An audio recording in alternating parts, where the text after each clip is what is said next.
Every textbook, every lesson plan, and every desk arrangement you've ever experienced is sitting on top of an invisible blueprint. Before a single brick is laid for a schoolhouse, someone had to decide what an education is actually for.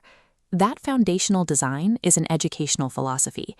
The word philosophy literally translates from Greek as the love of wisdom. It is the human attempt to identify what is real, why we exist, and what our ultimate destination is as a species. If philosophy is the map charting out that destination, education is the physical vehicle we build to get us there. It takes abstract ideas and turns them into daily routines, homework assignments, and grading rubrics. This is why updating a curriculum often feels so difficult. Every desk arrangement and schedule is designed to support the original blueprint. So when a society's philosophy shifts, it usually requires a total dismantling of the existing infrastructure to build something new. Education is philosophy in action. And over the centuries, the debate over how to construct the human mind has largely been a clash between two opposing views of reality. Let's start with idealism. This approach is built on a specific premise. The spiritual and mental world is the only ultimate reality. The physical world we can touch and see is considered temporary and flawed. This worldview traces back to classical thinkers like Socrates and Plato.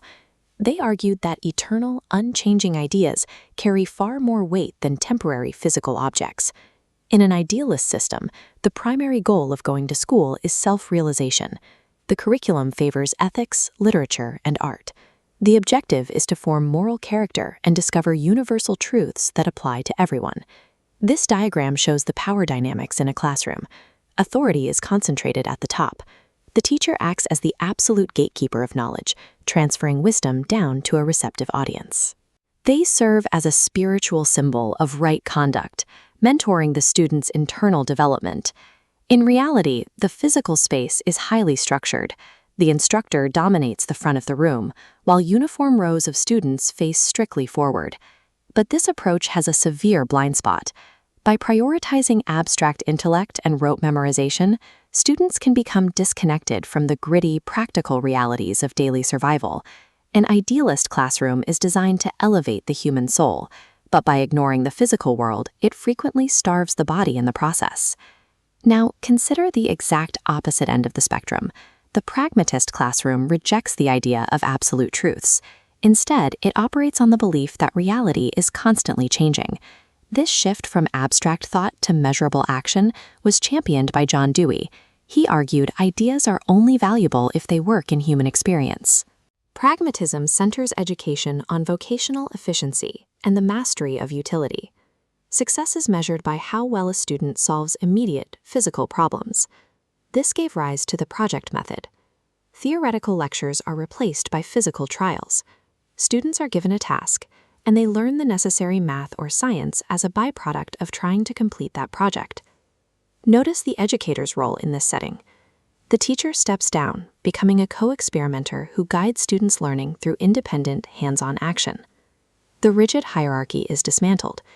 Instead, we see a horizontal network where collaboration is constant, and information flows back and forth between everyone in the room. However, this system has its own flaws. By heavily prioritizing immediate utility, pragmatism often strips away deep cultural heritage.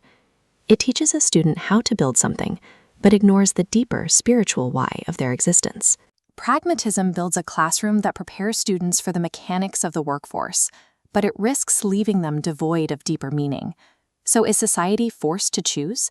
Must we decide between educating a spiritual mind or training a practical hand? The answer lies in a concept called eclecticism. This is the deliberate, strategic fusion of knowledge and methods chosen from radically opposing philosophies to create a complete system. Some of the clearest examples of this synthesis come from the contemporary Indian philosophical movement, which treated the classroom as a laboratory for human wholeness. Thinkers in this movement created a specific formula.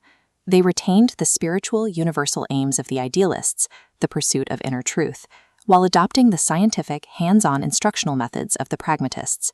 Philosophers like Rabindranath Tagore prioritized universal brotherhood and harmony with the natural environment over standard classroom walls. This resulted in a new physical architecture. We see decentralized classrooms embedded directly in nature, breaking down the barrier between student and world. One of the most famous architects of this synthesized approach was Mahatma Gandhi, who argued that literacy alone was not an education. Gandhi issued a mandate for total human development. An education system must simultaneously develop the head to think logically, the heart to feel empathy, and the hands to perform productive manual labor. He called it basic education. It fostered learning by doing, uniting spiritual focus with a productive craft anchored in the work of sustaining a community. True education is the act of waking up to life.